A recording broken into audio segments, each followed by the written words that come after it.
Hello YouTube, Liverpool fan in Japan here, the Miyazaki man Sai. Let's go straight to the tactical board today because we're looking at where Liverpool can hurt Manchester City and also Manchester City's game-winning conditions as well. So this is how I think they'll set up. I've put the personnel on the pitch already. Gomez left back to cover Foden's runs inside to kind of Alvaro Arbeloa against Lionel Messi kind of thing. Van Dijk, hopefully Konate's fit as well. Bradley, Kelleher in goal obviously. Endo, Mac and Szoboszlai. 3 new midfielders from the transfer window. A whole new midfielder propelled us to the top of the table. Nunes, Lucho Diaz and Salah. What an attacking trio right there. Obviously Manchester City, I think it's pretty set in stone. The only one is possibly Alvarez or Doku. I don't think Akanji will start in place of Stones, for example, and Ake is probably left back, potentially Gvardiol, but I think Ake is more trusted there. So Ederson, Walker, Ruben Diaz, Ake, Stones, Rodri, Foden, De Bruyne, Bernardo Silva, Julian Alvarez and Erling Haaland obviously up front on his own. Now, it's going to be a very interesting tactical game between Pep Guardiola and Jurgen Klopp, and I'm going to show you the different formations and different transitions and where they're looking to attack the play. So obviously starting with Liverpool. So we know the game-win conditions from our side. Obviously Salah in the half space here allows Szoboszlai to wrap around the outside and Bradley covering the half space, covering the transition, covering the run. There is a world where Szoboszlai sits back to allow Bradley to go and bomb down a right wing because his delivery into the box is very, very prominent as well, which allows Salah to play in half space.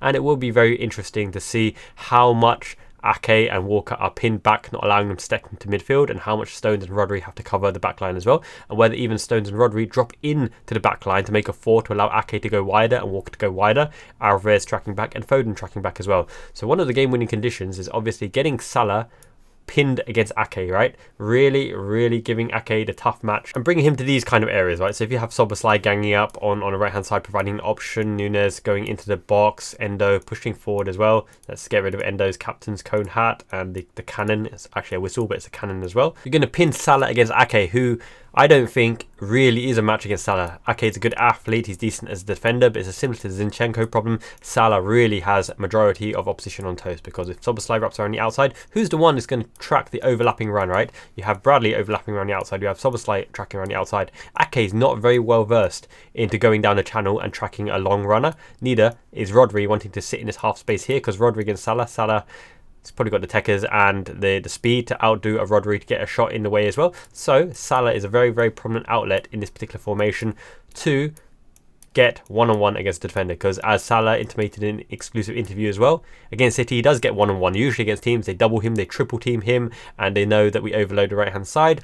But in this occasion, he's really got to make an impact when he is in those one-on-one situations. And it's determined by the runs that our players make. If Nunes runs to the near post, then you have the back post, Lucho Diaz, McAllister and Endo backing up as well. Everyone dumping in to try to compress them into the midfield, not allow them out, and really not allow them to recycle the ball. Even if they win the ball high up, everyone has to drop back into positions to defend the position. So Salah as an outlet, one-on-one against Ake is one of our game-winning conditions, as it always is, because Salah is just literally of that caliber of player as well. I also think that Lucho Diaz really has to have an important game in this particular lineup, because what happens when Lucho Diaz is one-on-one? Now Walker has pace, right? So if you're trying to pace merchant him, it's not going to work. But Lucho Diaz's trickery, bringing Walker inside and inside, once again, the option. Now Gomez overlapping isn't as effective as Robertson overlapping because of the left-hand side. So predominantly, they're going to possibly let us go down this here. And what we're going to do with the ball is Gomez is going to try and cut in and deliver a ball, which obviously gives them some time to readjust as well, defend the markers in the middle. But really, it's about getting Lucho Diaz into those half spaces to try to thread a ball through to Nunes or Salah or play it across the line, because similarly, we have the similar balls to Manchester City, right? In between these lines here, in between Walker, Diaz and Ake and Stones and Rodri, to play that ball out to Salah allows us to overload the back post with lots and lots of players who potentially good in the air as well. So we can contest against Ruben Diaz, especially against Walker, right? Walker will not be up against Gomez. Walker will not stack up against Gomez well in the air. I think Gomez does him on the back post as well. The head across. Nunes against Ruben Diaz, that'll be challenged. It's about movement here. Ruben Diaz is a beast in the air. It's about Nunes' movement, and Lucho Diaz is no slouch in the air as well. So playing that ball along the lines, in front of the lines is very effective. And also Szoboszlai as a long-range shooter from outside, if he can beat this press of Stones and Rodri, and really he has a lot of pace and he's a good shot and he's got little jinks either side, and he has played as a winger for Leipzig as well. If he can get in a positions to do the long shots, Ederson is not the best long shot stopper, so I think we can get some joy there, potentially a spill and Nunes hitting a rebound, for example. So Salah in the half space, Szoboszlai as a long shooter. The alternative is available as well. So let's say, for example, Conor Bradley wraps around the outside, Szoboszlai goes deep in the channel here as a long range Trent pseudo light option from deep, bending the ball, because he has that technique on the ball to really whip it in as well. Salah can actually play Lucho Diaz in between the lines. It's this line here behind Stones and Rodri that's really going to be effective if we can get a player in that position in the half space, because of the fact that the way we overload the midfield and Gomez stepping in and Endo being a shield as well, and Szoboszlai can tuck in as well, and not going to beat Van Dijk and Konate for pace and physicality. Even an Erling Haaland will struggle for pace and physicality against Van Dijk and Konate. The fact that we can box them in this kind of regard is quite effective as well. One of the choices is McAllister or Szoboszlai in the right 8 position, because McAllister's been working wonders here. I really think the long range shooting of Szoboszlai, remember that Pep Guardiola said the only threats from that Liverpool era of days gone by, Firmino, Salah and Mane. He forgot about Alex Oxlade-Chamberlain, who could break the lines, and he was really effective breaking the lines and taking a long shot, an absolute Thunderkunt daisy cutter into the bottom corner, an absolute rocket into the top corner. Szoboszlai needs to have a similar effect here, but similarly we need to be disciplined on the transition, because look at this. That is a scary line. Even Doku here, probably a better runner, but Alvarez is a better shadow striker, gets in the box and better link-up player than Doku. That is scary, and what we need to do, we need to pen them back and make sure we put them in these kind of positions so they can't really get out, and they're isolating Haaland and keeping away from goal, because I don't think he's got any goals from outside the area. Correct me if I'm wrong, but I really don't remember a single Haaland goal outside the area. So our aim is to pen them back, win the ball high up, really pressure them, really press them, and if our press is on point, we will create chance after chance and give a lot of chances to Nunes, Diaz and Salah to make an impact, because Manchester City play a certain way and they don't always defend and set the traps in regards to the lower league teams who set up the blocks, the 2 lines of 4, the deep lying block. Manchester City are more about chasing, harassing, pressing and covering the space. So we will get chances, we will get opportunities, and it's about being clinical, finishing them, having confidence and composure, not fluffing your lines and not rushing. And I think you need to shoot on Ederson's goal. You need to make Ederson work, because he's not the best shot stopper. In fact, I'm going to go on a limb here and say Kelleher is a better shot stopper than Ederson. Ederson is fantastic as a goalkeeper, commands his area. He's not the best in the air, he's not the best at long shots. He's an okay shot stopper, but his distribution and calmness and coolness is world class. He's not going to do a Ramsdale from the other night and drop a clanger. So we've got to test him, and we do have firepower. We really do have firepower. Every single one of these players, McAllister, Diaz, Nunes, Salah, even Bradley can work half chance to shoot. Szoboszlai, Endo can shoot as well. Gomez probably not so much. Van Dijk in the air, Konate in the air. We have options to really test him and really work against him. But we need to be careful, because let's have a look at what Manchester City kind of are looking to do. So let's move the players back in sensible positions. So let's have McAllister in and amongst them as well. Salah on the out here. So obviously they sit Stones and Rodri in the midfield. So I'm just going to move our players out of the way for now. Predominantly, De Bruyne is going to be right hand side, because his ability to whip the ball and bend the ball is second to none. Obviously we've suffered from that as well. But they dictate play similar to Xabi Alonso in the way that their centre backs get the ball. Ake can go wide with Walker as well, give them those triangles, gives a little chip ball from Ederson out to Ake, out to Walker, out to Foden. They're very good at pinging the ball into Stones, and Stones ping it into the space for Walker to collect. Similarly, ping it to Rodri ping it to space for Ake to collect, which allows Alvarez to pin our fullback back and Foden to pin Gomez back and give Bernardo Silva and De Bruyne all the space in the world to really do the damage and operate. Haaland will be pulling our centre-backs. Clever movement off the shoulder. He'll be sitting off the shoulder. Predominantly, I think Haaland will probably sit in this side, trying to cut in against Konate, in between Bradley and Konate. De Bruyne, they're going to try and push high up, and Bernardo Silva will be a transitional player similar to Gini Wijnaldum, and Rodri will try to push up as well. Stones will try and push up in the 10. Either one of these can lay it off into a dangerous attacking threat, a prominent threat, because on the overload and overlap, they are the best team in the world on an overlap transition. Obviously, we break forwards like the Red Arrows, and we have really good counter-attacking threat. We have pace, we have incision, decisiveness, and if the final ball is played well, I think we can do some damage on the transition as well. But when they work their way out, and if they can beat the press, right, if we get caught with Szoboszlai and McAllister pressing high up, or Endo trying to press, and they beat that press, and then they get a spare man into De Bruyne here, it becomes very uncomfortable, because one of our centre-backs has to go into the space to mark. Konate can't leave Haaland.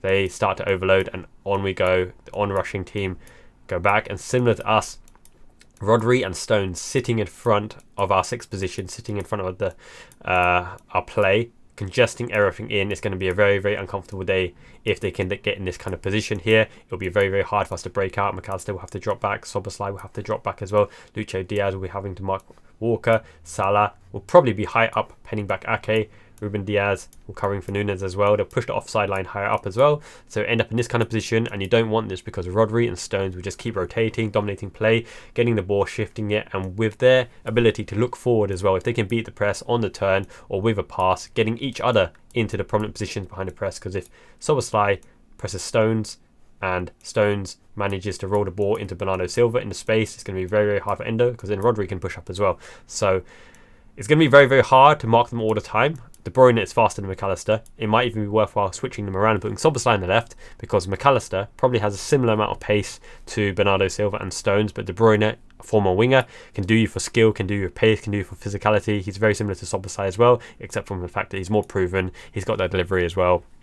And he's going to be the one to unlock Erling Haaland. Foden will cause all sorts of nuisance because he'll be roaming inside, and Gomez will probably have to track him. So this is a case where you've got to communicate. You go, I'm passing you on to Van Dijk. Van Dijk, you cover Foden. Track. Coming in here, probably left foot towards the near post because he likes to switch there. He doesn't usually go for that far bend one. He usually goes for the near post. It's something to watch out for. Kelleher will need to shift very, very quickly because there will be shots and goals, so he needs to have a good game. Luckily, Kelleher is an absolute top-notch shot stopper, so let's have faith that Konate and Van Dijk, or Gomez potentially if Konate doesn't make it, can keep him out as well. And I really, really think we have to pen them back and overload. Bradley has to become the outlet. When we get the ball, he has to go high up. We have to be brave. Endo has to turn to beat the press. McAllister has to turn away to beat the initial press. That initial press will be De Bruyne, Foden, Bernardo Silva and Julian Alvarez. Alvarez could potentially shadow striker behind Haaland as well, but it'll be these three predominantly pressing our sixth position, and they're going to be looked to turn us over, because the biggest weakness and the biggest threat that we have is when they overload the sixth position like Crystal Palace did, and they can win the ball off one of our players who are also looking to hit it off into the space, into the position, then we're under big trouble, because straight away they got the ball and they're probably a shot on target, and we have to be awake and alert for that. So big responsibility for Bradley to tuck in tight, dominate his man, and if he can dominate his man, he can pin him back and make sure he has to track him back as well and run. But this shape, as you can see, right, because they play with a three at the back, they've really overloaded midfield, and my goodness, these personnel in here are so hard to dispossess. But if anything, the Anfield crowd, the initial press, brave, decisive, get the foot in or stand off, trust your man to come back and assist you as well. We need to find a way to be able to go out. And the thing with Darwin Núñez, the big weapon of Darwin Núñez, is if we can get Van Dijk the ball here, that ball over the top into space, physicality. If he can get there before Walker, because both are lightning quick, then it's a tussle, and a physical tussle. I back Núñez to get the ball as well.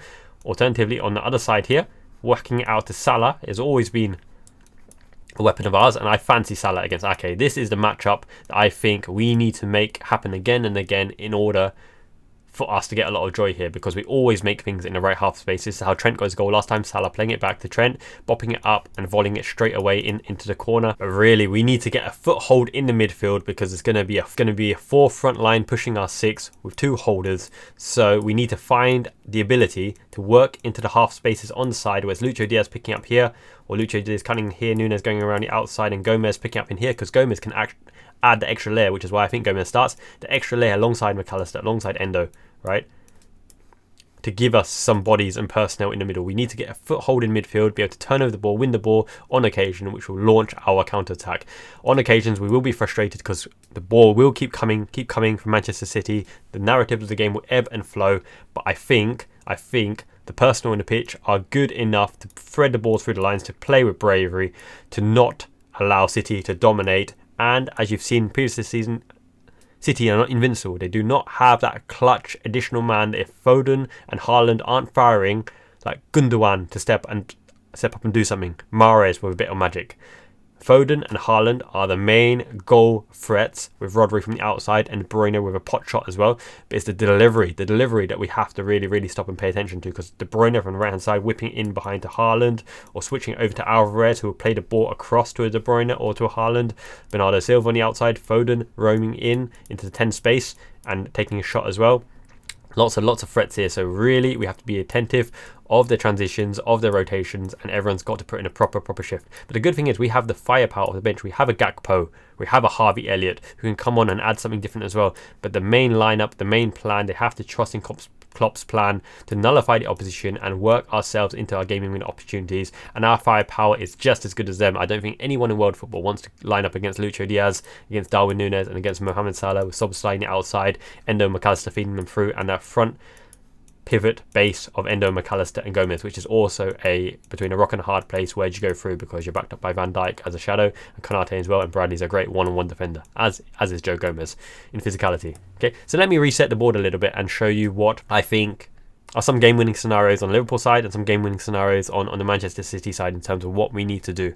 Now, even with the full squad fit, I probably wouldn't do Diogo Jota. I'd do this lineup Salah, Lucho Diaz and Núñez, because Salah and Lucho Diaz in 1v1 situations are key against Walker and Ake to really pen them back, to really bring Rodri and Stones and perhaps Ruben Diaz, shift them into double teaming and creating space for our midfielders to push up. Endo must win the ball. When Endo dives in, when he's the shadow to support McAllister and Szoboszlai, if Szoboszlai and McAllister turn over the ball, Endo must snap in there and form that little triangle where Zemfree, or where there's Zemfree, to crunch that number 10, that wide-sided 8. They must win the ball. We cannot let them escape that press there, otherwise we are in trouble. The press has to be very effective. These three must work their socks off, and in the absence of Trent Alexander-Arnold to transition the ball, it's literally Van Dijk or a McAllister or an Endo transitioning the ball across, because Szoboszlai doesn't do it as well in terms of a long ball through ball. We need to work that magic on the right hand side and get the overlaps. We need Bradley up and down, up and down, up and down. We need him to get into those spaces so he can really do the damage, because Bradley in the box is a huge threat when he's shooting, where he's delivering quality ball, and I'm sure Núñez will get a header across goal or header at goal. He will definitely get a headed chance here. I hope he can bury it. He scored quite a few decent headers against Nottingham Forest, for example. So I'm sure Bradley will get the opportunity to whip the ball in, and Lucho Diaz and Núñez to head the ball. Salah in the half space as well. I hope he's got his shooting boots on and he really can bend it in, or if there's an opportunity to front post to bend it in as well. Núñez is super vital, because teams just cannot live with some of Núñez's movement. I'm hoping that proves to be true in this particular matchup, because in this position here, the ball over the top right, the ball over the top, there's no one in a straight line run in their back line. It doesn't matter. Stones dropping back there, Rodri dropping back there, Ruben Diaz, even Kyle Walker or Nathan Ake, anyone on a straight run line against Darwin Núñez, I fancy Núñez to get there first. So ball over the top could be a prominent ball to chase, but also the ball over the top into the channel. So you imagine this situation, right?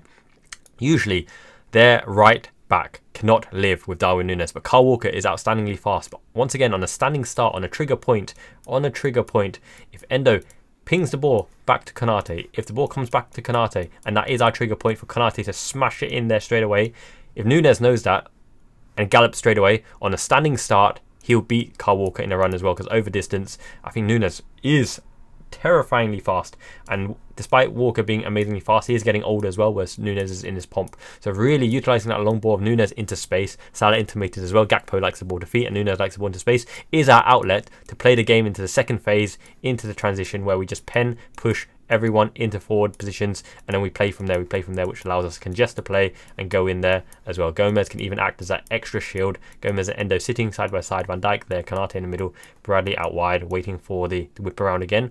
We have lots and lots of attacking flair, attacking options, but this is one that's going to be heavy metal football. When we get the ball, bomb, off you go, bomb the line, in you go here, Salah cutting in here, Szoboszlai shooting from anywhere, going for spillage, going for rebounds, congesting the bodies into midfield and really penning them in. I wouldn't even be surprised sometimes on occasion to see something like this. Literally, it'll be a blockade with Konate and Van Dijk holding the fort, Szoboszlai and Bradley, and letting these front three do their thing. If you want someone to drop deep, it'll be Lucho Diaz and Salah and Núñez forming a double pivot, an outlet as well. That could be very interesting to see. So I think Liverpool are well versed for really having the personnel to do something good, because Konate can cover the line as a line defender similar to Van Dijk. Gomez can add the body into midfield. Bradley can bomb up and down, and Bradley's performance as a single 1v1 defender if Doku starts is going to be absolutely vital, because he needs to shovel him down the line so Konate can tackle Doku or make Doku do a pass back or weak delivery into the box. Bradley will shuffle him in, cut him off there. If you allow them to cut inside, it's going to be Kelleher closing the angles, Van Dijk, Endo, Szoboszlai closing the angles, and that's going to be prominent and vitally important as well, because we cannot allow something to squeeze in. I hope there's no dodgy deflection or refereeing decision that goes against us, even if it goes our way as well.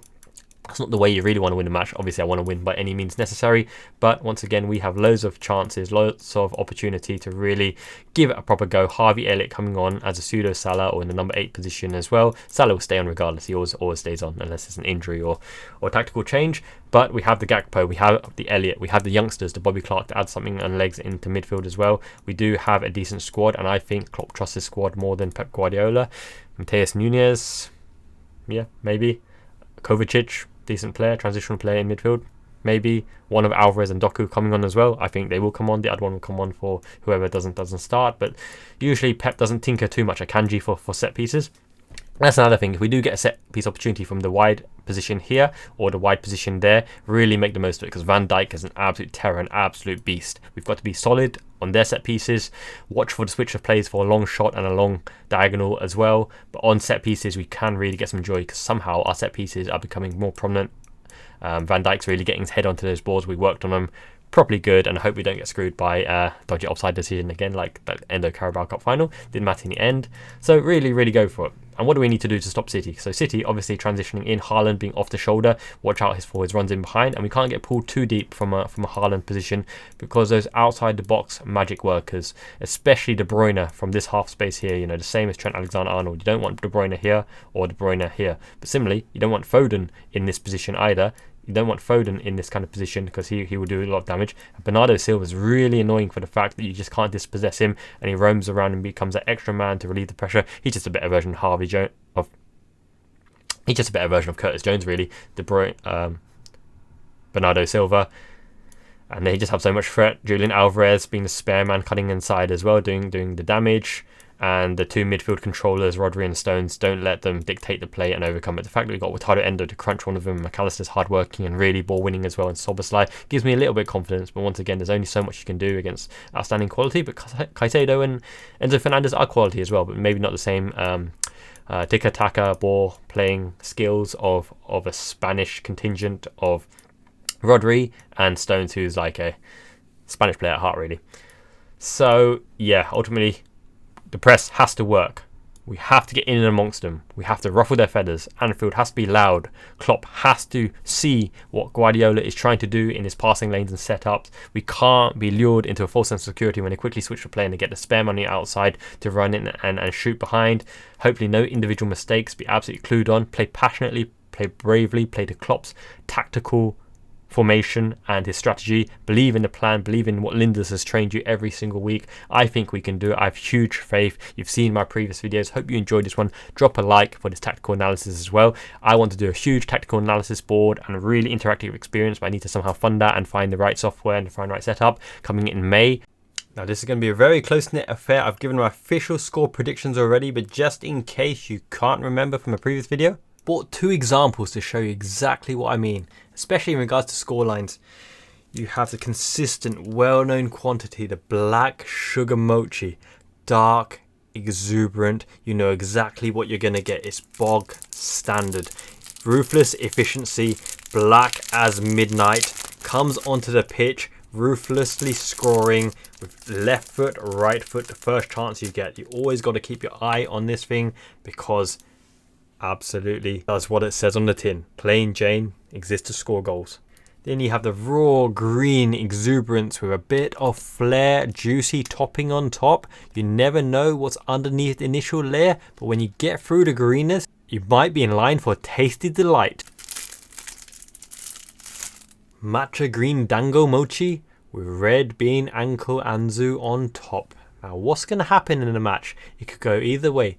If Man City score first, Liverpool are at Anfield, we have the belief within ourselves. Can we overcome the odds again? Romanticism, Klopp's final chapter, Darwinho Núñez. You never know what you're going to get. Multifaceted, multi-layered, or the dark efficiency of like an Erling Haaland. They score first, Liverpool still have the chance to come back. But if Liverpool are on top, can this dark beast really rise again in front of adversity, in front of all that menacing green? So we're going to do a bit of roleplay here, and I'm going to show you how I think the match will go. First and foremost, Núñez. He'll get one in. He'll get one in. The crowd will go wild. He'll burst. Oh my God, Nunes tastes good. But when that initial euphoria dissipates and goes, Erling Haaland gets in amongst the action. A bit of chaos and confusion of his own. First strike swept into the corner. Probably a Phil Foden assist or De Bruyne assist.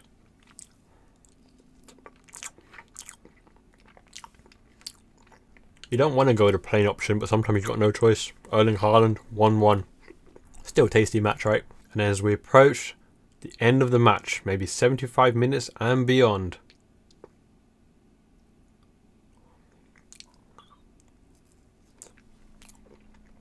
so consistent goal scorer Mohamed Salah, who gets the winner. The metric king, Egyptian king, running down the wing. 2-1 Liverpool. Because Salah ain't green and unpredictable. He's the finished product. Like that. Efficiency. Mo Salah. And when that final whistle blows and you have won against your main rivals, you have beaten Manchester City at Anfield, you look left, you look right, you hug the bench, you run on the pitch, and all you can say is... Canelli! Canelli. Oh. Can you hear that crunch? Fortnum and Mason in London do some amazing Canellis. I'll tell you what, they filled with that Dolce de Leche. Oh, Dolce de Leche. Uruguay's finest, or somewhere South America, right? But even without filling, it's moist, it's crunchy, it's baked. It's a little bit alcoholic. Love Canellis. Trust me. Fortnum and Mason. It's good stuff. Buy it for the missus. The tea, the snacks. Canelli. Thank you so much for supporting the channel so far. Interaction and likes really help us grow, beat the algorithm as well. Until next time, Miyazaki Man Ichiban. Enjoy the match, folks. Let's win.